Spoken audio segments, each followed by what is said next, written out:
अस्सलाम वालेकुम। Today we will study about the remaining part of must. Must के हम दो पार्ट स्टडी कर चुके हैं, पार्ट 1 एंड पार्ट 2। आज हम स्टडी करेंगे पार्ट 3 और 4, 5, 6 को। पार्ट 3 को देखते हैं क्या है पार्ट 3 में। अगर आपका sentence first you should know where is must use. Must हम तब यूज़ करते हैं जब आप लॉजिकली कोई बात करते हैं कि हाँ ये बात सही है एंड यू हैव एविडेंस कि आपके पास सबूत है और आप जो बात कह रही हैं वो बिल्कुल ठीक है। तो यहाँ पर समटाइम्स ज़्यादातर ज़रूर और लाजमन और चाहिए का सेंस आता है। पार्ट 3 हम तब यूज़ करते हैं जब कोई प्रेजेंट प्रोग्रेसिव की बात कर रहे हों, ज़रूर के साथ हाँ कोई ज़रूर ये काम कर रहा है। तो इसके लिए अफर्मेटिव के लिए हम लिखेंगे सबसे पहले सब्जेक्ट मस्ट बी, क्योंकि मस्ट के बाद हमें लगाना होता है V1। मॉडल वर्ब जितने भी हैं उनके बाद हमें V1 लगाना होता है। और यहाँ पर गोइंग ऑन एक्शन भी है, तो गोइंग ऑन एक्शन के लिए हम ING लगाते हैं। तो मस्ट के बाद हम बी लगाएंगे as a first form of the verb. उसके बाद हम गोइंग ऑन एक्शन को शो करने के लिए V1 के साथ ING लगाएंगे, then object. For affirmative negative के लिए हम जब भी मस्ट का सेंटेंस बनाते हैं नेगेटिव में, तो हम मस्ट नॉट नहीं यूज़ करेंगे, बल्कि इसकी जगह हम यूज़ करेंगे कैन नॉट या कुड नॉट को यूज़ करें।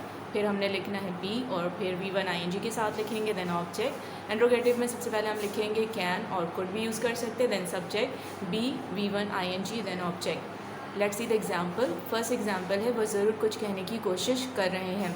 अगर मैं यहाँ से ज़रूर को हटा दूँ तो ये एक सिंपल सेंटेंस बन जाएगा प्रेजेंट प्रोग्रेसिव का एक्टिव वाइज। लेकिन हम कैसे समझते हैं कि ये मॉडल का है? अगर शायद आ जाए तो आपने मस्ट यूज़ कर मे माइट यूज़ करना होता है। अगर चाहिए आ जाए तो आप शुड यूज़ करते हैं। अगर ज़रूर आ जाए तो आपने मस्ट पे सेंटेंस बनाना होता है। तकरीबन ये तीनों जो हैं वो एक ही ईजी होते हैं, बस आपने सेंटेंस देखकर शुड, मे माइट और मस्ट को यूज़ करना होता है। चूँकि इस सेंटेंस में ज़रूर है तो ये मस्ट का सेंटेंस है, he must be trying to say something. Second sentence है वो हाथ नहीं हिला रहा है, वो तो मदद मांग रहा है। तो एक चीज़ आपको नज़र आ रही है, सही बात है, एविडेंस है, तो आपने इसको मस्ट में बनाना है। हालांकि यहाँ पर कोई भी ज़रूर का वर्ड नहीं है, लेकिन आपको पता होना चाहिए कि हम जब कोई ऑथेंटिक बात कर रहे हैं तो वहाँ पर हमने मस्ट को यूज़ करना है। He is not waving, he must be asking for help. तो ये पार्ट 3 था। पार्ट 4 को देखते हैं। पार्ट 4 में आप देखेंगे subject must have been plus V1 ING। ये पार्ट 3 को ही आप पास्ट कर दें। अभी हम प्रेजेंट पे बात कर रहे थे। अगर इन्हीं रहा रही को हम पास्ट कर दें या हम बात कर रहे हैं फ्यूचर प्रोग्रेसिव की, तो हम पार्ट 4 को यूज़ करेंगे जिसका फॉर्मूला है मस्ट हैव बीन। चूँकि मे और माइट का जिस तरह पास्ट होता है may might have, should have, similarly must का पास्ट भी होता है मस्ट हैव। और यहाँ पे जो हमने बी यूज़ किया था वो बी का थर्ड फॉर्म हो जाएगा बीन, और फिर हमने यूज़ करना है V1 ING। नेगेटिव के लिए यहाँ पर यूज़ करेंगे कैन नॉट और कुड नॉट, और इंट्रोगेटिव के लिए हम यूज़ करेंगे can, could, then subject have been, V1 ING। Example से समझते हैं। फर्स्ट एग्जाम्पल है अली ज़रूर पढ़ रहा होगा, तो Ali must have been studying. Ali नहीं पढ़ रहा होगा तो Ali can not have been studying. तो यहाँ पर हम मस्ट नॉट नहीं यूज़ करेंगे, बल्कि हमने कैन नॉट, कुड को यूज़ करना है।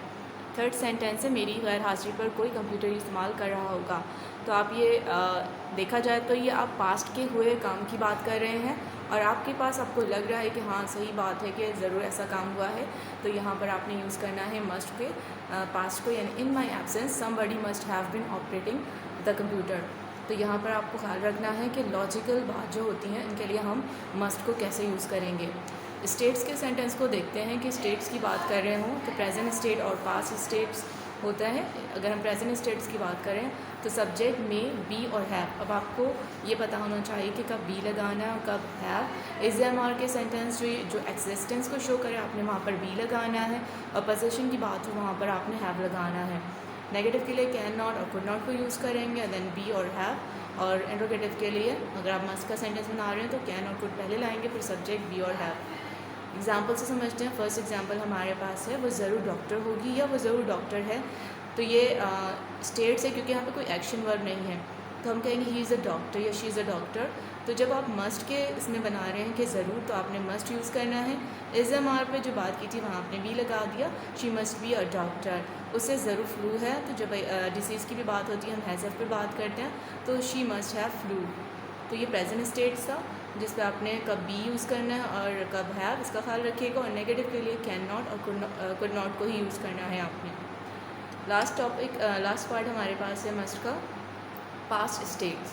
पास्ट स्टेज में आपको क्या करना है, मस्ट हैव, बीन और हैड, यानी मस्ट हैव तो आप लिखोगे, उसके बाद जो बी का सेंटेंस है वो हो जाएगा बीन और हैज़ हैव का सेंटेंस हो जाएगा had. She must have been और हैड, फिर नाउन एडजेक्टिव जो भी है आपने लगाना है। अफर्मेटिव सेंटेंस के लिए, नेगेटिव के लिए कैन नॉट और कुड नॉट यूज़ करेंगे, फिर हैव और हैव लिखना है, उसके बाद बीन आएगा या हैड, या आपने देख लेना है। फिर इंट्रोगेटिव में कैन और कुड यूज़ करेंगे, सब्जेक्ट हैव बीन और हैड यूज़ करेंगे। एग्जाम्पल से समझते हैं। फर्स्ट एग्जाम्पल है वो डॉक्टर ही था, तो ये पास्ट का है, तो हम यहाँ पर यूज़ करेंगे he must have been a doctor.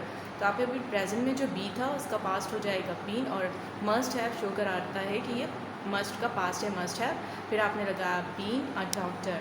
उसके सर में दर्द ही था, तो जब हम कहते हैं उसके सर में दर्द है, शी हैज़ हैडेक या ही हैज़ हैडेक, तो यहाँ पर चूँकि ज़रूर और एक ऑथेंटिक बात नज़र आ रही है, आप बिल्कुल श्योर हैं कि हाँ उसके सर में दर्द ही था, तो आपने मस्ट को यूज़ करना है। तो मस्ट हैव शो करा रहा है पास्ट को, ही मस्ट हैव हैड हैडेक, तो आपने क्या यूज़ करना है, he must have had headache. तो ये पार्ट 6 है। मस्ट के भी देयर आर 6 पार्ट, और मॉडल वर्ब के जितने भी थे, can, could, may, might, should, must, हम सब स्टडी कर चुके हैं। सारी वीडियोस आप देखिएगा ज़रूर, और इन वीडियोस को आपने इसकी प्रैक्टिस करनी, इसी में से एग्जांपल को समझो, इनकी प्रैक्टिस